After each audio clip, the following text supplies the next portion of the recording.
क्या आपका दिल भी कभी-कभी अचानक तेज़ धड़कने लगता है? अचानक हार्ट बीट बढ़ जाती है, बिना किसी रीज़न के? क्या ये एंग्ज़ायटी है या कुछ और है? और सबसे शॉकिंग बात, एक रोज़ाना यूज़ होने वाली चीज़ हो सकती है जो आपकी पैल्पिटेशंस का बिगेस्ट ट्रिगर हो।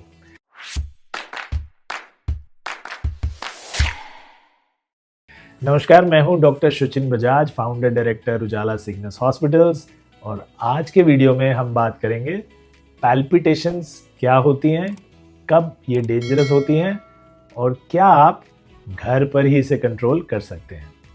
सबसे पहले पता करते हैं व्हाट एग्जैक्टली आर पैल्पिटेशंस। ये समझना ज़रूरी है कि पैल्पिटेशंस का मतलब क्या होता है। दिल की धड़कन का अचानक फास्ट हो जाना, पर्टिकुलरली जो आपको अपनी हार्ट बीट ज़्यादा महसूस करवाए, यानी आपको फील होने लगे, आप कॉन्शियस हो जाएं कि मेरा ये दिल धड़क रहा है तेज़ तेज़।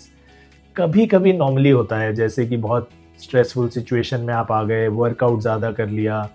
पर अगर ये बार बार हो रहा है, किसी सिम्टम के साथ हो रहा है यानी घबराहट वगैरह के, और या बिना किसी भी कारण के हो रहा है, तो ये हार्ट डिजीज़ का वार्निंग साइन भी हो सकता है। अब सवाल ये है, क्या आपको पता है कि एक कॉमन हाउस होल्ड आइटम जो रोज़ाना आप लेते हैं, हाँ, यानी चाय, कॉफ़ी, कोल्ड ड्रिंक के फॉर्म में हम सब कंज्यूम करते हैं, वो भी पैल्पिटेशंस का बड़ा रीज़न बन सकती है। यानी कि बात हो रही है कैफ़ीन की। कैफ़ीन के बारे में आगे पूरे डिटेल में बात करेंगे, लेकिन कुछ सवालों के जवाब देने के बाद सबसे पहला सवाल वही, क्या है पैल्पिटेशंस?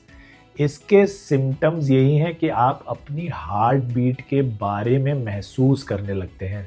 फ्लटरिंग होने लगती है अंदर, या दिल बहुत तेज़ धड़कता है। आपको कई बार अपनी गर्दन में, कानों में, छाती में वाइब्रेशंस फील होने लगती हैं, या थंपिंग फील होने लगती है। ऐसा लगता है कि दिल बाहर आने वाला है। कुछ लोगों को लगता है जैसे घोड़े दौड़ रहे हैं। ये कुछ सेकंड्स में भी बंद हो सकता है, लेकिन कुछ वजह से कई बार ये कुछ मिनटों तक भी चल सकता है। तो ये है पैल्पिटेशन। इसके जो नॉन डेंजरस कॉजेज़ हैं, यानी कि नेचुरली जो होते हैं, जिसमें हार्ट डिजीज़ नहीं होती, वो कॉमन कॉज हैं। सबसे पहला एंग्जाइटी, स्ट्रेस, घबराहट, पैनिक अटैक्स। इन सब में दिल तेज़ तेज़ धड़कने लगता है। यानी जैसे मैंने बताया, आप एग्ज़ाम देने जा रहे हैं या कोई इंटरव्यू के लिए जा रहे हैं, या बड़ा पब्लिक स्पीच है आपका, जैसे मैं अभी बोल रहा हूँ, तो ये हो सकता है कि आपको पैल्पिटेशंस होने लगे। अगर आपका कैफ़ीन इंटेक बहुत ज़्यादा है, यानी कोल्ड ड्रिंक, चाय, कॉफ़ी आप रोज़ 3-4 कप से ज़्यादा पी रहे हैं, तो भी ये हो सकता है। बहुत ब्लैक कॉफ़ी आप पीते हैं तो भी हो सकता है। अल्कोहल और निकोटीन की वजह से भी हो सकता है कि आप शराब का सेवन कर रहे हैं, सिगरेट बहुत ज़्यादा पी रहे हैं, तो इससे भी बहुत कॉमनली होता है। डिहाइड्रेशन में भी ये देखा गया है, जिसमें सॉल्ट वाटर इम्बैलेंस हो जाता है बॉडी में, उससे हार्ट में कई बार इरेगुलर बीटिंग शुरू होती है और पैल्पिटेशंस होने लगती हैं। कई बार फिटनेस लेवल में हम बहुत ज़्यादा कॉन्शियस हो जाते हैं, बहुत एक्सर्शन करते हैं, जिम जाकर बहुत सारी एक्सरसाइजेस करने लगते हैं, ओवर सडनली उससे भी पैल्पिटेशन होती है। और घबराहट में कॉमनली होता है लैक ऑफ स्लीप, नींद कम मिले या बॉडी का स्ट्रेस लेवल बढ़ जाए, तो भी पैल्पिटेशंस बहुत कॉमन है। तो ये तो है नेचुरल डेली चीज़ें जिनकी वजह से पैल्पिटेशन हो जाती है, बट कुछ कारणों में चिंता का विषय बन सकता है, और वो है हार्ट रिलेटेड इश्यूज़। अगर हार्ट रिलेटेड इश्यूज़ की वजह से पैल्पिटेशंस हैं, तो डॉक्टरी सलाह बहुत ज़रूरी है। सबसे पहला है एरिथमिया, जैसे atrial fibrillation, supraventricular tachycardias, paroxysmal supraventricular tachycardias. इसमें क्या होता है कि हार्ट रेट वैसे ही बहुत ज़्यादा बढ़ने लगता है, और उसकी वजह से आपको फील होता है, पता चलता है। ब्लड प्रेशर अगर आपका बहुत हाई हो जाता है, या हार्ट में कोई कंजेनिटल हार्ट डिजीज़ है, या आपके वाल्व में कोई गड़बड़ी आ गई है, लीकेज आ गई है, इन सब से पैल्पिटेशंस होती हैं, और इन सब के लिए डॉक्टरी सलाह का मिलना और कंसल्टेशन बहुत इम्पॉर्टेंट है। कुछ स्टडीज़ में अभी ये भी आ रहा है कि पोस्ट कोविड कुछ लोगों को इरेगुलर हार्ट बीट्स आ रही हैं, फील हो रही हैं। इसको हम पोस्ट कोविड या लॉन्ग कोविड सिंड्रोम्स भी बोलते हैं। पैल्पिटेशन के साथ अगर छाती में दर्द है, सांस फूल रहा है, बेहोशी आ रही है, कोई और मेडिकल सिम्टम आ रहे हैं, तो डॉक्टर से मिलना बहुत आवश्यक है, क्योंकि ये हार्ट अटैक भी बता सकते हैं। कभी कभी हार्ट के अलावा और बीमारियां भी पैल्पिटेशन बताती हैं, जैसे कि हाइपरथायराइडिज्म। जब हम थायराइड बहुत ओवर एक्टिव हो जाता है हमारा, तो उससे पैल्पिटेशंस होना बहुत कॉमन है। अनीमिया में भी जब खून की बहुत कमी होती है तो हार्ट को ज़्यादा काम करना पड़ता है, ज़्यादा मेहनत करनी पड़ती है, ज़्यादा स्पीड से चलना पड़ता है, ज़्यादा प्रेशर से चलना पड़ता है, तो उसमें भी पैल्पिटेशंस बहुत कॉमन है। हार्मोनल चेंजेस फीमेल्स में, जैसे मीनोपॉज के आसपास, प्रेगनेंसी के आसपास, पीएमएस में, इन सब में भी पैल्पिटेशंस मिल सकती हैं हमें। अगर आपको शुगर लो हो रहा है, हाइपोग्लाइसीमिया हो रहा है, आप डायबिटीज़ के पेशेंट हैं, इंसुलिन लगा लिया, खाना नहीं खाया, तो उससे एड्रीनलिन अचानक बहुत तेज़ रिलीज़ होता है, बहुत ज़्यादा रिलीज़ होता है, और उसमें भी पैल्पिटेशंस कॉमनली दिखती हैं। तो ये सब अगर हो रहा है तो इनके टेस्ट करा के पता करना कि ये पैल्पिटेशन क्यों हो रहा है, क्यों फ्रीक्वेंटली हो रहा है, या इसके साथ में ये सिम्टम्स क्यों आ रहे हैं। तो इसके लिए सबसे पहले हमें डॉक्टर से मिलना बहुत ज़रूरी है, उनसे अपना पूरा फिज़िकल एग्जामिनेशन कराना ज़रूरी है, जैसे ब्लड प्रेशर, ईसीजी, अगर ज़रूरत लगे तो होल्टर मॉनिटरिंग मतलब 24 घंटे आपकी ईसीजी की जाती है और उसको बाद में स्टडी किया जाता है। तो ये समय आने पर डॉक्टर आपको सब टेस्ट बताएंगे जब आप जाएंगे। इनके अलावा कुछ ब्लड टेस्ट भी वो बता सकते हैं, जैसे मैंने बताया थायराइड की प्रॉब्लम होती है तो थायराइड फंक्शन टेस्ट किए जा सकते हैं। अनीमिया की प्रॉब्लम होती है तो हीमोग्लोबिन आपका चेक किया जा सकता है। जैसा मैंने आपको बताया, लो ब्लड शुगर में भी एड्रीनलिन रिलीज से पैल्पिटेशंस होते हैं, तो आपका ब्लड शुगर भी चेक कर सकते हैं। और हार्मोनल इश्यूज़ हैं तो आपके थोड़े बहुत हार्मोन्स भी चेक हो सकते हैं। तो ये सब चीज़ें आपको डॉक्टर साहब बताएंगे कि क्या क्या टेस्ट कराने हैं। लेकिन उससे पहले अगर घर पे ही हम ठीक करना चाहें तो कैसे करेंगे? घर पे सबसे इम्पॉर्टेंट है डीप ब्रीदिंग एक्सरसाइजेस।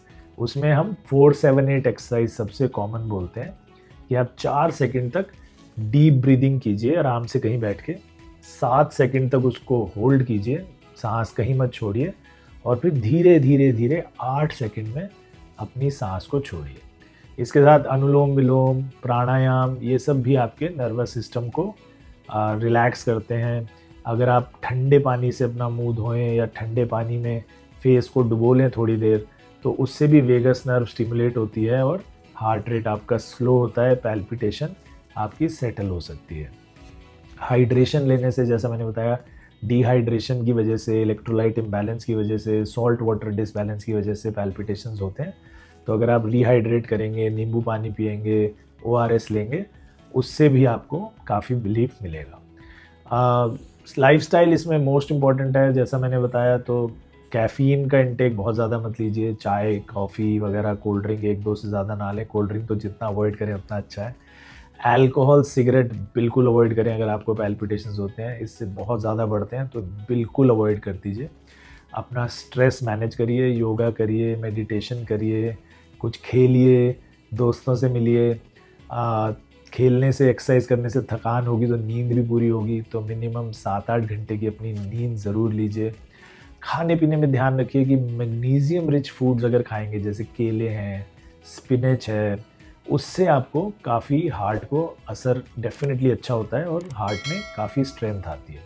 तो जैसा मैंने बताया, थोड़ा डेली वॉक कर लीजिए, एक्सरसाइज कर लीजिए, खाने पीने का ध्यान रखिए, और शराब, सिगरेट और कॉफ़ी से दूर रहिए।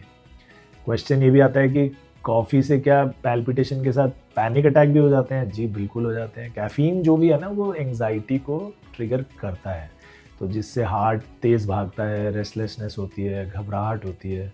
ये सब चीज़ें कैफ़ीन का साइड इफ़ेक्ट हैं। अगर कुछ पूछते हैं कि मैं तो भी बहुत जवान हूँ, 30 ईयर ओल्ड ही हूँ, मुझे पैल्पिटेशन हो रहे हैं, तो मुझे तो हार्ट डिजीज़ नहीं होगी ना, तो मैं तो इग्नोर कर सकता हूँ या कर सकती हूँ। ऐसा बिल्कुल नहीं है। आपने देखा है कि आजकल बहुत यंग हार्ट अटैक्स हो रहे हैं, डेथ्स हो रही हैं, और सिर्फ हार्ट की प्रॉब्लम नहीं है, इसमें डिहाइड्रेशन हो सकता है, हाइपोथायराइडिज्म हो सकता है, अनीमिया हो सकता है, बहुत सारी और चीज़ें हो सकती हैं। तो इग्नोर मत करिए, इसको ज़रूर चेकअप करा लीजिए, कोई और बीमारी भी निकल सकती है। एक क्वेश्चन आता है, थायराइड से क्या फास्ट होता है हार्ट रेट? बिल्कुल होता है, मेटाबॉलिज्म फास्ट होता है, पूरी बॉडी फास्ट चलती है हाइपरथायराइडिज्म में, तो धड़कन और हार्ट भी फास्ट चलता है उसके साथ। एक सवाल आया कि गैस या एसिडिटी से पैल्पिटेशन हो सकता है? बिल्कुल हो सकता है। ब्लोटिंग, और जब गैस आपके डायफ्राम पे प्रेशर क्रिएट करती है तो वो पैल्पिटेशन जैसा ही फील होता है। ये हार्ट डिजीज़ नहीं है, लेकिन बहुत सारे लोगों को कॉम्प्लेक्स हो जाता है, समझ नहीं आता है कि हार्ट है या गैस है, तो रिस्क ना लें। अगर आपको लग रहा है तो डॉक्टर से ज़रूर मिलें। तो अगर आपको कभी भी पैल्पिटेशंस या हार्ट बीट इश्यूज़ महसूस होते हैं तो इस वीडियो को सेव कर लें और अपने फ्रेंड्स और फैमिली से भी शेयर करें, ताकि उनको भी पता चले कि पैल्पिटेशंस क्या हैं, कब घबराना चाहिए, कब नहीं, कब डॉक्टर से मिलना चाहिए, कब नहीं, और घर पर ही कैसे हम डीप ब्रीदिंग एक्सरसाइजेज वगैरह से इसको कंट्रोल कर सकते हैं। तो ध्यान रखिए अपना, कॉफ़ी, सिगरेट, शराब, इन सब चीज़ों से बचिए। अपने दिल का ध्यान रखिए, स्वस्थ रहिए, मस्त रहिए। मिलेंगे जल्दी ही नेक्स्ट वीडियो में। और इस वीडियो रिलेटेड कोई भी क्वेश्चंस, कोई भी आपके कमेंट्स, कोई भी ख्याल हो तो नीचे कमेंट बॉक्स में ज़रूर लिखिए। मैं और मेरी टीम जल्द से जल्द आकर उन सभी सवालों के जवाब देने की पूरी कोशिश करेंगे। नमस्कार।